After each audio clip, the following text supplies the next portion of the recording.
नमस्कार दर्शकों, मेरा नाम है विजय लक्ष्मी और स्वागत है आपका इस इंडिया टीवी के खास डिजिटल ब्रॉडकास्ट में। और आज बात करेंगे राज्यसभा के चुनावों की। हालांकि पहले भी हमने एक बार राज्यसभा के चुनावों की बातचीत की थी और आपको बताया था कि क्या समीकरण इस बार बनते हुए नजर आ रहे हैं, कौन राज्यसभा में अंदर जा सकता है और किसके बाहर बाहर कौन कौन जा रहे हैं, ये तो खैर साफ है। लेकिन उनमें से कौन वापसी की होगी और कौन कौन नहीं वापस पहुंच पाएंगे, ये हमेशा एक जिज्ञासा का विषय रहता है। तो आज हम बात करेंगे उन चेहरों की जो दावेदार हैं और खासतौर से ऑपोजिशन के कैंप की बात करेंगे, कांग्रेस पार्टी की हम बात करेंगे कि कांग्रेस पार्टी में किस तरह की दावेदारी है, क्या क्राइटेरिया पार्टी ने रखा है कि वो अपने उम्मीदवारों को जो है राज्यसभा में उनकी उम्मीदवारी जो है या उनकी दावेदारी जो है वो और स्ट्रांग हो जाए। तो हमें जो सूत्र बता रहे हैं कि अच्छे ओरेटर्स की तलाश कांग्रेस पार्टी को है, इसमें कोई दो राय नहीं है।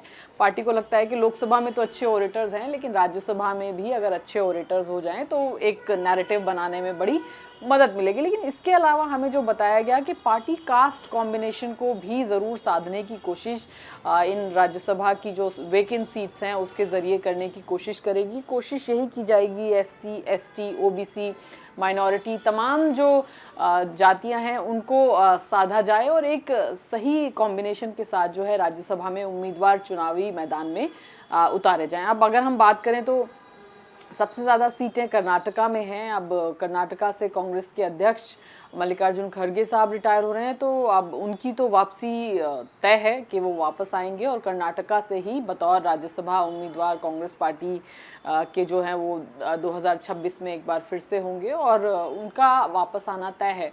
अब जो बाकी नाम जिन पे कयास चल रहा है कर्नाटक में, अगर मैं बात करूं कांग्रेस पार्टी की खास तौर पर, खड़गे साहब का तो अब जितनी बात हमारी लोगों से हो रही है उनका आना लगभग तय लगता है। इसके अलावा जो और नाम हैं, अब कुछ लोग डीके सुरेश, जो कि डीके शिव कुमार जो डिप्टी सीएम हैं कर्नाटक के, उनके भाई का भी एक नाम चल रहा है। लेकिन ये इस पर निर्भर करेगा कि डीके शिव कुमार को क्या मिलता है, क्योंकि वो मुख्यमंत्री पद की दावेदारी जो है वो कर रहे हैं, 2.5 साल के फॉर्मूले की बात वो कर रहे हैं। लेकिन क्या होता है चुनाव में, ये इस पर बहुत तय करेगा कि डीके शिव कुमार को किस तरह की आगे की राजनीति जो है वो शेप होती है, क्या वो उनको मुख्यमंत्री पद की दावेदारी मिलती है या नहीं मिलती है, और इसी पर तय करेगा। इस तरह की चर्चा हो रही है कि डीके शिव कुमार के भाई जो हैं डीके सुरेश, उनको राज्यसभा जो है कर्नाटक से दी जा सकती है। इसके अलावा अब ये भी कहा जा रहा है कि एससी, ओबीसी और माइनॉरिटी का एक कॉम्बिनेशन कांग्रेस पार्टी जो है कर्नाटक में बनाने की कोशिश कर सकती है कि इन तीनों कास्ट का एक कॉम्बिनेशन जो है वो वहाँ पर बनाया जाए। तो दलित में तो खड़गे साहब खुद हैं और इसके अलावा बाकी जो दो चेहरे हैं उसमें ज़रूर ये देखा जाएगा कि क्या OBC DK Shivakumar, DK Suresh, उनके भाई जो हैं वो वोकलिगा गौड़ा कमेटी से जो कि ओबीसी है वहाँ पर उससे आते हैं। इसके अलावा देखना होगा कि तीसरा चेहरा कौन है कांग्रेस पार्टी का जिस को राज्यसभा कांग्रेस पार्टी भेज सकती है। इसके अलावा अगर हम बात करें तेलंगाना की, एक और दक्षिण भारत का राज्य है, यहाँ पर भी कई 2-3 नाम हैं जिन पर कयासों का बाजार एकदम गर्म है, खासतौर से कांग्रेस पार्टी की। और तेलंगाना और कर्नाटक की बात इसलिए भी क्योंकि दोनों राज्यों में कांग्रेस पार्टी की सरकार है। अब कर्नाटक तेलंगाना की अगर मैं बात करूं तो यहाँ पर जो एडवाइज़र हैं चीफ मिनिस्टर के, वेम नरेंद्र रेड्डी, उनका नाम चल रहा है। इसके अलावा वी हनुमंत राव हैं, फॉर्मर कांग्रेस एमपी हैं, और मधु याशकी गौड़ हैं, ये भी फॉर्मर लोकसभा एमपी हैं कांग्रेस पार्टी के। इन 3 नामों पर चर्चा हो रही है। इसके अलावा सुदर्शन रेड्डी साहब जो कि उपराष्ट्रपति पद का चुनाव लड़े, हालांकि वो चुनाव हार गए। अब इस तरह का भी कयास लग रहा है कि उनका भी नाम जो है वो भी चर्चा में है, या ये तमाम नाम हैं जिन पर चर्चा जो है वो चल रही है। अब छत्तीसगढ़ की इसके अलावा जो राज्य हैं महत्वपूर्ण जिनको कांग्रेस पार्टी की अगर लिहाज से हम चीज़ों को देखें, हरियाणा, वहाँ पर भी कई नाम हैं। अब हमें तो किसी ने बताया कि 10 के करीब नाम हैं जो लोग चाहते हैं कि उनको राज्यसभा जो है वो दिया जाए। इसमें जो बड़े नामों की अगर मैं बात करूं तो अभिनेता राज बब्बर का नाम है कि राज्यसभा क्या उनको मिल सकता है। हुड्डा साहब के करीबी वो माने जाते हैं जहाँ तक कांग्रेस पार्टी की राजनीति की बात है। और हरियाणा की राजनीति में भूपेंद्र सिंह हुड्डा का एक खासा अहम रोल भी रहता है। इसके अलावा कैप्टन अजय यादव हैं जो कि ओबीसी डिपार्टमेंट के कांग्रेस पार्टी के चेयरपर्सन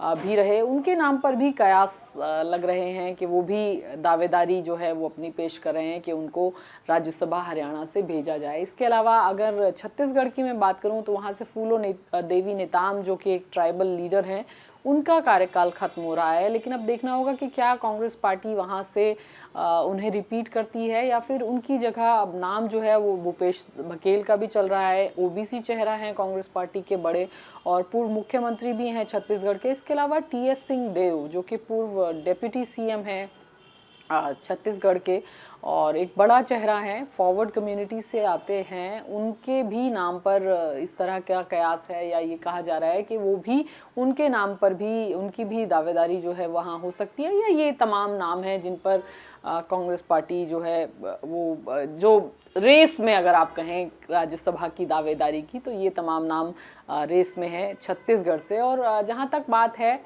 इसके अलावा हिमाचल प्रदेश एक महत्वपूर्ण स्टेट है जहां से बताया जा रहा है कि आनंद शर्मा जो कि कांग्रेस के बड़े नेता हैं, हिमाचल प्रदेश से आते हैं और इससे पहले केंद्रीय मंत्री भी रहे और काफ़ी वरिष्ठ नेता हैं। तो कहा जा रहा है कि आनंद शर्मा को क्या कांग्रेस पार्टी राज्यसभा ला सकती है, ये देखने वाली बात होगी। इसके अलावा प्रतिभा सिंह जो फॉर्मर जो चीफ मिनिस्टर हैं हिमाचल प्रदेश के, वीरभद्र सिंह उनकी वाइफ हैं और प्रदेश अध्यक्ष भी रही, पूर्व प्रदेश अध्यक्ष भी हैं हिमाचल प्रदेश की। इसके अलावा उनके बेटे विक्रमादित्य सिंह जो हैं वो अभी हिमाचल प्रदेश कैबिनेट में मंत्री हैं। तो प्रतिभा सिंह, आनंद शर्मा के नाम चल रहे हैं। इसके अलावा रजनी पाटिल जो कि हिमाचल प्रदेश की प्रभारी भी हैं और महाराष्ट्र से वो अभी सांसद हैं, लेकिन उनका भी टर्म खत्म होने वाला है, लिहाजा देखना होगा कि क्या उनकी वापसी संसद में राज्यसभा में हो पाएगी, क्योंकि 10 जनपद की काफ़ी करीबी रजनी पाटिल जो हैं वो मानी जाती हैं। कांग्रेस की पूर्व अध्यक्षा सोनिया गांधी की करीबी उनको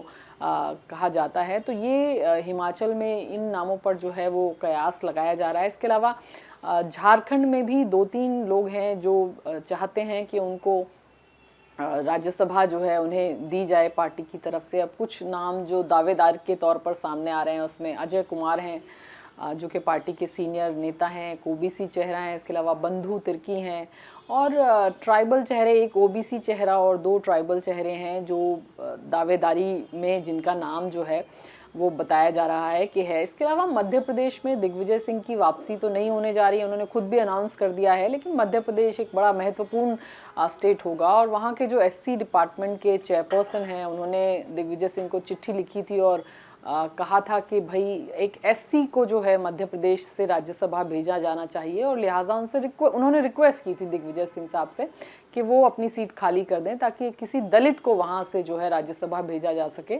अब इसका जवाब दिग्विजय सिंह ने ये देते हुए कहा था कि वो अपनी सीट खाली कर रहे हैं और बाकी भेजना किसको है राज्यसभा ये तो पार्टी का प्रेरोगेटिव है और पार्टी ही तय करेगी। बहरहाल काफ़ी सारे नाम मध्य प्रदेश से भी चर्चा में चल रहे हैं। मीनाक्षी नटराजन जो कि तेलंगाना की इंचार्ज है, हालांकि पिछली बार भी हमें बताया गया कि उनके नाम पर चर्चा राज्यसभा के कैंडिडेट के लिए हुई थी, लेकिन सहमति नहीं बन पाई। इस वजह से उनका नाम जो है वो आगे नहीं हुआ। इसके अलावा जीतू पटवारी जो कि प्रदेश अध्यक्ष हैं, कमलेश्वर पटेल जो कि ओबीसी नेता हैं, अरुण यादव, ये तमाम नेता हैं जिनके नाम की दावेदारी की बात की जा रही है। ये कहा जा रहा है कि ये सब एक तरीके से अपनी दावेदारी की बात जो है वो कर रहे हैं। तो ये बात हुई मध्य प्रदेश की। राजस्थान एक बड़ा इम्पॉर्टेंट स्टेट है और पवन खेड़ा जो कि कांग्रेस पार्टी के अभी मीडिया डिपार्टमेंट के चेयरमैन भी हैं, उन्होंने पिछली बार जब राज्यसभा उनको नहीं दी थी तो एक बड़ा ही एक्स पर पोस्ट मार्मिक सा डाला था जिसमें उन्होंने लिखा था कि तपस्या में शायद कुछ कमी रह गई। अब कई बार बड़े हम जब आपस में जर्नलिस्ट भी बात करते हैं तो इसी तपस्या वाली जो फ्रेजिंग है उसी के आसपास चर्चा जो है वो होती है। तो अब क्या राजस्थान से पवन खेड़ा को कांग्रेस पार्टी लाएगी और अपना उम्मीदवार जो है वो बनाएगी राज्यसभा के चुनाव में, राज्यसभा में राजस्थान से, ये देखना होगा क्योंकि पवन खेड़ा की भी दावेदारी वहाँ से, वो भी उस रेस में है कि राज्यसभा उनको राजस्थान से मिले। इसके अलावा सुप्रिया श्रीनेत हालांकि उत्तर प्रदेश से आती हैं वो, वहाँ से कोई राज्यसभा की सीट तो खाली नहीं है, पर काफ़ी मुखर वक्ता के तौर पर पिछले दिनों में वो उनकी जो है वो प्रेजेंस जो है वो देखने को मिली। और खुद कांग्रेस की जो पूर्व अध्यक्ष हैं सोनिया गांधी, बताया गया कि मनरेगा पर जब बैठक हुई थी तो उन्होंने सुप्रिया श्रीनेत की काफ़ी तारीफ़ की थी कि वो बीजेपी और आरएसएस पर जो अटैक करती हैं वो काफ़ी अग्रेसिव होकर करती हैं। तो तब से कयासों का बाज़ार गर्म है कि क्या सुप्रिया श्रीनेत जो है वो राज्यसभा जा सकती हैं। बहरहाल अब देखना होगा कि किन नेताओं को पार्टी कहां से जो है राज्यसभा भेजती है। बहरहाल इन तमाम नामों पर चर्चाएं ज़रूर चल रही हैं। अब इनमें से कुछ नाम जो हैं वो हमें राज्यसभा में ज़रूर देखने को मिलेंगे। और जो अभी शॉर्ट नामों की अगर मैं बात करूं तो उसमें कांग्रेस अध्यक्ष मल्लिकार्जुन खड़गे साहब का नाम है, अभिषेक मनु सिंघवी जो कि तेलंगाना से भी मौजूदा सांसद हैं, उनकी भी वापसी जो है वो तय है राज्यसभा में। तो ये दो जो नाम हैं इनकी वापसी तो ऑलमोस्ट बताया जा रहा है कि तय है, लेकिन बाकी नाम जो हैं उन पर चर्चा है, कयास लगाए जा रहे हैं, या इस तरह की है कि इनमें से कुछ लोग अपनी दावेदारी जो है वो हाईकमान के पास पेश कर रहे हैं, या वो इच्छुक हैं कि उनको राज्यसभा जो है वो भेजा जाए। बहरहाल बड़े इम्पॉर्टेंट फैक्टर्स होंगे। मुखर वक्ता के साथ साथ कांग्रेस पार्टी अब कास्ट कॉम्बिनेशंस भी देखेगी। इसके अलावा इलेक्शन गोइंग स्टेट्स जो हैं वहाँ पर किस तरह के कॉम्बिनेशन हैं, इन तमाम चीज़ों पर भी ज़रूर कांग्रेस लीडरशिप मंथन कर रही होगी। लेकिन जो भी होगा 2026 के राज्यसभा में जो भी कैंडिडेट्स कांग्रेस पार्टी की तरफ से आएंगे या जिनको कांग्रेस पार्टी राज्यसभा भेजेगी, उसमें ये हमें बताया जा रहा है कि ये ज़रूर एक सोशल जस्टिस का, या एक आप कह लीजिए कास्ट कॉम्बिनेशन की जो चीज़ है उसको बड़ा ध्यान में रखा जाएगा। और उसके अलावा अच्छे ओरेटर्स को भी ज़रूर इसमें जो है उम्मीद की जा रही है कि कांग्रेस पार्टी राज्यसभा में 2026 में लेकर आएगी।